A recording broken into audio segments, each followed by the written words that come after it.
Jérôme Guedj. Bonjour. Bienvenue à la grande interview sur CNews Europe 1. Vous êtes député socialiste de l'Essonne et secrétaire national à la laïcité. Qui dit 1er mai, Monsieur Guedj, dit bien sûr cortège syndicaux, mais qui dit cortège et rassemblement, malheureusement, dit casseurs, black blocs, spectre des débordements, avec des activistes locaux et étrangers qui ont prévu, selon les renseignements, et comme nous l'a confirmé hier à cette même place le ministre de l'Intérieur, de déborder le dispositif. C'est devenu la journée de l'ultra-violence, ce 1er mai. Oui, ça gâche, ça abîme, ça dévoie, ça dénature ce que doit être le 1er mai. C'est la journée des travailleurs. C'est né du souvenir d'une lutte aux États-Unis en 1886 à Chicago pour la journée de 8 heures. Voilà. Et donc, il faut rester fidèle à ça. Le 1er mai, c'est mettre la question sociale au centre des préoccupations des Français. C'est le cas, assurément.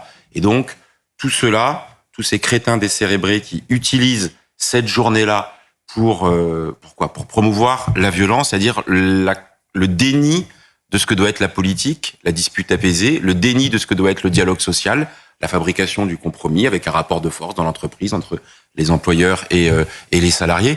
Donc tout cela, c'est les idiots utiles de la dérive du pays, parce que quand on met la violence et la brutalisation, ils demandent quoi, ces gens-là? Qu'est-ce qu'ils veulent? Voilà. Qu'est-ce qu'ils veulent à part casser du flic? Rien, donc ils ne peuvent avoir que notre mépris. Vous dites défense des droits des salariés, assurément, ça sera au cœur de ces cortèges. Est-ce que vous en êtes si sûr, Jérôme Guedj? Est-ce que cette défense ne passe pas, depuis quelques années déjà, au second plan? La CGT n'est-elle pas elle-même baignée dans une forme de radicalité assumée en défilant d'abord contre l'extrême droite, qu'elle voit partout, parfois même en votre personne, nous en parlerons tout à l'heure. Est-ce que vraiment cette journée, elle est dédiée aux travailleurs? Moi, j'ai regardé les mots d'ordre de l'ensemble des syndicats. Que les syndicats s'engagent contre l'extrême droite, ils l'ont fait au moment des élections présidentielles, ça ne me paraît pas choquant, mais pourquoi? Pas par politicaillerie, c'est parce qu'ils voient que le programme économique et social tourne le dos aux revendications des salariés. Moi, je le vois à l'Assemblée nationale, l'extrême droite, l'Assemblée nationale, quand il faut augmenter le SMIC, ils sont pas là, et quand il faut défendre les salariés, ils sont souvent absents. Donc, attendez, pardonnez-moi, aux dernières élections européennes, je crois que c'est, je vais dire le chiffre, mais je vais le vérifier de nouveau, je crois que c'est 56%. Des ouvriers qui ont voté Rassemblement National. D'accord, mais ça n'empêche pas, vous savez, qu'on peut parfois voter contre ses propres intérêts. Et la pédagogie que les syndicats... C'est à l'insu de leur plein gré qu'ils ont voté. Non, moi je ne fais injure à personne. Ce que je veux dire, parce que vous me posiez la question, est-ce que c'est légitime pour les syndicats d'avoir d'autres mots d'ordre que ceux relatifs au travail? C'est possible.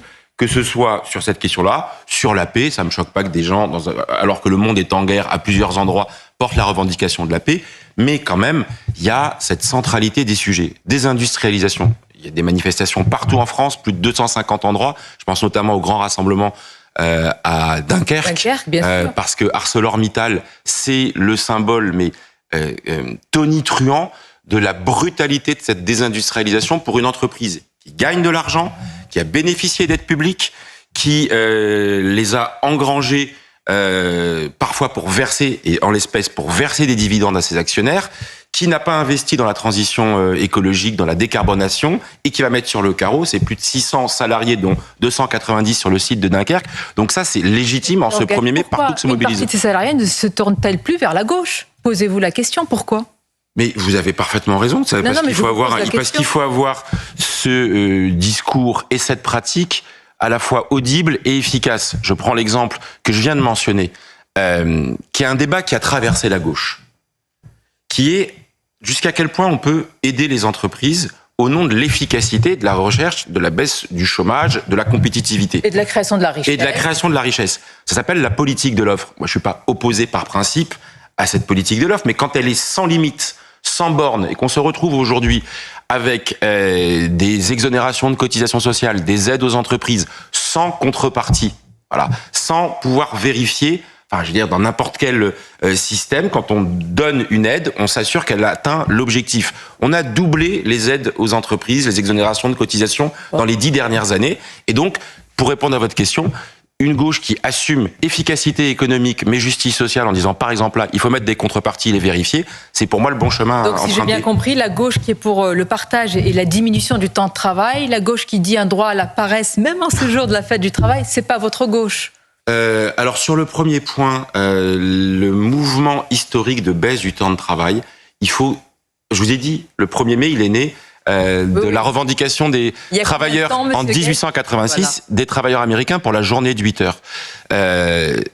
Moi, je considère que la baisse du temps de travail, les gains de productivité, la lutte contre la pénibilité fait qu'il y aura une baisse tendancielle du temps de travail pour une meilleure qualité au travail. C'est travailler mieux pour les uns et pour les autres. Mais j'en fais pas l'alpha et l'oméga. Mais à l'inverse, expliquer que les Français ne travaillent pas assez, que c'est des feignants, etc. Je pense que c'est faire injure à la réalité de tous ceux qui bossent et qui font tourner le pays et qui créent des richesses. Il dit qu'on ne travaille pas suffisamment parce qu'il y a cette facture et ces milliards à trouver. Il ne parle pas de fainéants. Ne vous trouvez-vous pas mais moi j'entends souvent cette petite musique sur le thème. Il n'y a pas suffisamment d'intensité dans le travail. Franchement, je suis favorable à ce qu'on travaille plus. Mais vous savez, ça veut dire quoi? Ça veut dire qu'on travaille tous. C'est-à-dire qu'il y ait plus de gens au travail. Le taux d'emploi des jeunes, comme le taux d'emploi des seniors, il est notoirement insuffisant. Et s'il était meilleur, il n'y aurait pas de déficit de la sécurité sociale. Le niveau de chômage, il va remonter. C'est extrêmement préoccupant. Donc, le travailler plus, eh bien, c'est le travailler tous. On aura plus de temps de travail et plus de production parce qu'on aura plus de gens au travail. Est-ce que vous allez pouvoir, Jérôme Guedj, défiler tranquillement tout à l'heure sans être J'y compte bien. Voilà. J'y compte bien parce que tous les 1er mai, je vais défiler et parce que ma place, elle a toujours été. Moi, je suis un militant. J'ai été militant avant d'être élu. Le 1er mai, c'est des grands moments de rassemblement. Et donc, à chaque fois qu'il y a une cause juste, le 1er mai en est une. Dimanche dernier, c'en était une aussi. On va y revenir, j'imagine. Eh bien, je suis dans la rue parce que c'est le lien entre l'engagement, la manifestation, elle est dans le panthéon de l'engagement. C'est-à-dire d'être menacé, insulté, exfiltré, tout cela est devenu pour vous malheureusement et autour de vous. Je veux pas, je vois les images, je veux pas m'y résoudre, évidemment, parce que ce serait de donner le point. Je vous ai parlé tout à l'heure de crétins décérébrés en parlant des Black Blocs, c'est à peu près la même chose. Ceux qui dénaturent une manifestation comme celle-ci, dimanche, je suis allé dans la rue parce que un homme a été assassiné à raison de sa confession. Un musulman, qui plus est, a été tué dans une mosquée. Et je vais vous dire, quand je suis arrivé sur la place de la République, j'avais les boules de voir qu'il y ait si peu de monde présent sur cette place. Parce que je me disais, mais dans quel monde vivons-nous?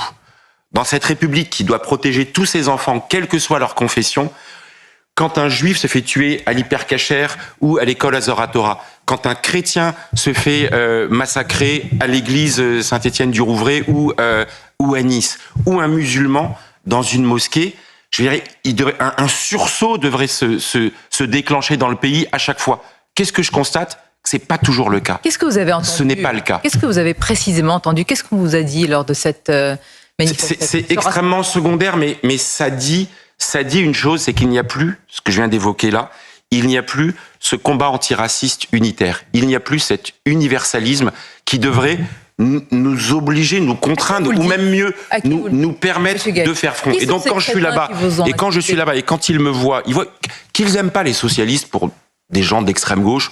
Pourquoi pas? Certains m'ont dit il fallait censurer François Bayrou. C'est le débat. Ça, c'est le débat, et j'ai l'habitude. Par contre, qu'on me dise fils de pute, c'est pas bien. Qu'on me dise dégage sioniste, j'entends évidemment autre chose. D'ailleurs, que j'ai entendu en traversant la foule, quand une voix de dame a dit, je sais pas qui c'est, j'ai pas pu la voir, mais qui m'a dit, on n'a pas besoin des juifs avec nous. Et ces gens-là, ils font exactement cette incarnation du séparatisme, c'est-à-dire que chacun sa colère, chacun ses victimes, chacun son repli identitaire et communautaire, c'est-à-dire et donc chacun à la fin qui termine tout seul. Est-ce que vos amis socialistes sont tous Oui, j'ai été soutenu par des gens de gauche et par des gens de droite. J'ai vu des gens de gauche qui n'ont pas eu une seule expression de solidarité. Je les ai vus, incontestablement. Voilà. Au Parti socialiste, tout le monde m'a soutenu. À droite, j'ai eu des messages de plusieurs ministres. Parfois, certains ont fait le minimum syndical, mais nous ne sommes pas là pour peser. Voilà, chaque mais par mot, contre, je n'ai pas eu un mot de soutien de la France insoumise. Vous n'y comptiez pas. Non, mais vous savez quoi? Je me dis que si on en arrive à ça, c'est-à-dire que l'âpreté du combat politique qu'on peut avoir, l'effet faire silence sur une mise en cause de ce qui là aussi à nouveau devrait nous rassembler. Mais encore une fois, pour moi, c'est pas l'alpha et l'oméga. Ce qui m'inquiète le plus, c'est dans ce pays comment on indique à nos compatriotes de confession musulmane, vous n'êtes pas seuls. Les chicaneries politiques, on s'en fiche. Nous sommes dans ce pays où un ministre de l'Intérieur, on peut ne pas être d'accord avec ses idées politiques, on peut ne pas être d'accord avec ses convictions, on lui fait porter la responsabilité. La France insoumise lui fait porter la responsabilité morale d'un crime atroce aujourd'hui. Est-ce que vous lui apportez votre soutien, monsieur Retailleau, quelles que soient vos différences, fussent-elles grandes? Je vais vous dire, je préfère Bruno Retailleau quand il dit à votre micro que la foi, l'islam est parfaitement compatible avec la République. Je déteste la petite musique de ce bashing anti-musulman dont il faut reconnaître qu'il peut apparaître obsessionnel dans le débat public et donc chacun doit se questionner de sa responsabilité. Voilà. Je le dis sincèrement. Je le dis sincèrement. Et donc Bruno Retailleau, oui. Je préfère imaginer que c'est un républicain sincère, mais je constate aussi qu'il y a des moments où il y a des éléments obsessionnels qui entretiennent une ambiance. Vous avez hier, on lui a posé la question. Moi, je lui ai posé la question. Il nous a dit, la meilleure défense des Français musulmans, c'est le combat contre l'islamisme. Qu'est-ce que vous trouvez? Je suis d'accord à 1000% avec cela. Et c'est d'ailleurs la raison pour laquelle je suis extrêmement sourcilleux et attentif à dire les premières victimes de l'islamisme, ce sont les musulmans. Partout dans le monde, les premières victimes de l'islamisme, ce sont les musulmans. J'oublie pas que le chauffeur de ce camion à Nice le 14 juillet 2016, sur la promenade des Anglais, il a fauché des gens de toutes origines, et notamment des musulmans qui étaient venus fêter le 14 juillet en France. Et Gage, voilà. Donc, on est aujourd'hui dans la hiérarchie des confessions dans notre pays. Nous avons des actes anti-musulmans, nous avons des actes anti-chrétiens, nous avons un antisémitisme qui explose aujourd'hui. Qui peut parler? Je le dis sincèrement, et je le fais, et ne le prenez pas mal, Sonia, parce que j'ai toujours plaisir à venir ici. Mais on ne peut pas matin, midi et soir, dans le débat public, parler des musulmans. Matin, midi et soir. Et je vois bien que cette chaîne. Que vous visez CNews. Oui, mais je vous le dis. Donnez-moi. Ce n'est pas entendable. Dites-moi. Et comprenez la peur de nos concitoyens, de nos compatriotes musulmans. Donc, Monsieur Gage, ils se disent, mais pourquoi foutez la paix aux musulmans pour mieux combattre l'islamisme? Dites-moi en quoi dénoncer l'islamisme, c'est viser les musulmans. Quand dans les pays musulmans, on combat l'islamisme, vous croyez que ces mêmes pays visent leurs compatriotes musulmans? Je suis absolument d'accord, mais si ce combat contre l'islamisme se circonscrit, se réduit à ce combat contre l'islamisme, et moi je serai toujours aux côtés de ceux qui mettent toute l'énergie pour mener son combat. Parce que c'est celui, comme tous les fanatismes religieux, qui est le plus à même de fracturer notre société. Et ce qui s'est passé l'autre dimanche, c'est l'illustration, j'ai utilisé le terme de séparatisme, c'est-à-dire le moment où certains, dont la tête a été lavée, pour ne pas dire pourrie, par une certaine rhétorique, qui considèrent que l'expression de positions qui ne sont pas alignées sur leur sémantique, eh bien, fait de vous des gens qui ne sont pas fréquentables. À l'inverse, est-ce que vous pensez que M. Mélenchon aurait eu les mêmes yeux embués de larmes face à une femme française de confession juive qui lui aurait dit « Monsieur Mélenchon, j'ai peur dans ce pays », comme lui a dit cette femme française musulmane? Il aurait eu la même réaction, M. Gage. S'il vous plaît, une réponse claire. Je fais pas de... Mais vous savez quoi, j'ai pas envie de polémiquer matin, midi, soir. Quand on vise les médias, on peut. Quand on parle de M. Mélenchon, non, mais on ne peut pas dire les choses. Franchement, je ne peux pas être suspecté. J'ai rompu avec Jean-Luc Mélenchon. Il a eu des propos odieux à mon endroit, donc j'ai dit qu'ils avaient des relents antisémites clairs, et ça m'a brisé le cœur au regard du compagnonnage politique que j'ai eu pendant 20 ans avec cet homme. Donc voilà, moi j'aurais préféré qu'il y ait bien plus de monde sur cette place, que tout le monde pleure à Boubacar Cissé avec la même sincérité, et que personne n'instrumentalise. Moi, ce qui m'a énervé, c'est que je venais à une veille silencieuse, et que ça s'est transformé en meeting politique, et que j'avais des gens sous la bannière de l'islamophobie, mot que vous ne reprenez pas. C'est ce qu'il vous reproche également. Oui, on me reproche ça, mais je vais vous dire une chose. C'est le ressenti de nos compatriotes musulmans qui est le plus important. Il y a de la haine anti-musulman, il y a du racisme anti-musulman, il y a de la musulmanophobie. Je préfère utiliser le terme que Charb, dans son petit opuscule publié quelques jours avant d'être trucidé au Bataclan. Charb, qui a fait ce livre. Et vraiment, j'invite tout le monde à le lire. Lettre aux escrocs de l'islamophobie qui font le jeu des racistes et qui essayaient de cette pédagogie de distinguer la critique légitime d'une religion de la défense irrésolue des fidèles qui, en aucun cas, ne peuvent être mis en cause pour leur foi. c'est peut-être trop subtil dans la période, c'est peut-être trop compliqué. Mais moi, je voudrais avoir cette trop pédagogie. Subtil pour quelqu'un comme Monsieur Mélenchon. Non, mais je suis bien d'accord. Non, mais je suis bien d'accord. Mais par contre, j'entends le ressenti de tous ceux qui ont peur aujourd'hui parce qu'ils sont musulmans, qui ont la boule au ventre d'aller dans un lieu de culte. Donc moi, je ne veux pas m'enferrer dans une querelle sémantique. Je leur dis juste, je peux utiliser islamophobie, musulmanophobie, racisme anti-musulman, etc., à condition que vous entendiez bien que certains mal intentionnés, vous l'avez dit tout à l'heure, derrière ce terme d'islamophobie, mettent en cause des lois de la République, comme la laïcité, comme la loi de 2004, qu'ils considèrent islamophobes. C'est une minorité. Il faut que ça reste une minorité. J'entends. Il faut qu'on les combatte. Ce sont les islamistes, mais il ne faut pas qu'en disant ça, on donne le sentiment d'être moins en soutien, encore une fois, je le dis, de nos compatriotes musulmans, qu'on ne peut pas laisser seuls au risque justement de les jeter dans les bras de ceux qui, avec plus ou moins de sincérité, veulent les défendre. Question sur la proportionnelle et sur le congrès du PS. On y viendra. Et j'espère que vous reviendrez. Je voudrais conclure. Le congrès du PS, c'est important, mais on y aura. C'est important. C'est une bataille. Ce sera le 27 mai. Le vote a lieu le 27 mai et il faut une ligne claire. Peut-être une troisième fois, la vôtre. Avec Nicolas Meyer-Rossignol. Mais je pense, au-delà des partis, au-delà des confessions, au-delà des croyances, c'est important de parler à la communauté nationale. Par exemple, vous incarnez aujourd'hui un courant au Parti socialiste. Qu'est-ce que vous diriez aujourd'hui à ceux qui nous regardent, une grande partie des Français, quelles que soient leurs origines, pour que la prophétie de l'ancien ministre de l'Intérieur, Gérard Collomb, ne se réalise pas, pour que nous puissions encore vivre côte à côte et pas face à face?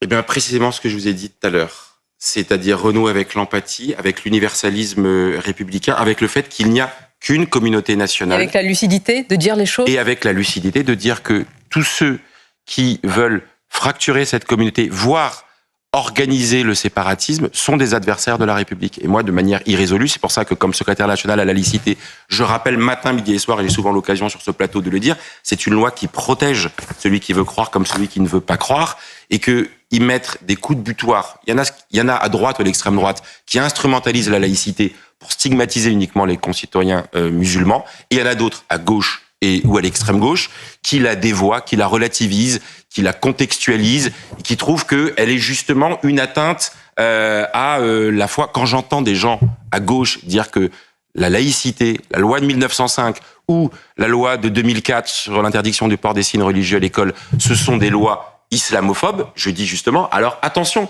parce que là, vous êtes en train de remettre en cause ce qui nous permet précisément d'être ensemble. Donc, combat irrésolu contre toute la haine anti-musulmane, cette musulmanophobie, combat résolu contre l'islamisme en faisant clairement la part des choses, et au-delà de tout ça, combat contre tous les fanatismes religieux. Vous savez, en ce moment, je débat de la fin de vie à l'Assemblée nationale. Voilà. Et moi, j'ai un principe. Les religions n'ont pas à faire la loi. C'est respectable leur position. Elles peuvent exprimer. Les trois monothéismes sont d'accord sur ce sujet de la fin de vie. Elles peuvent exprimer leur position. Voilà. Mais moi, je rappelle à chaque fois la belle phrase d'Aristide Briand, le législateur qui a fait la loi de 1905. La loi protège la foi aussi longtemps que la foi ne prétend pas faire la loi. C'est ça la République. Et on le dit à tous ceux dont les convictions religieuses, parfois, les amènent à se dire qu'elles peuvent s'imposer dans le débat public. Ça, jamais. Voilà. J'espère surtout que la République et la France vous permettra aussi, et vos camarades, de défiler tout à l'heure tranquillement. Je l'espère, mais j'en suis convaincu. Aux côtés des travailleurs. Merci. Merci, à bientôt. Merci.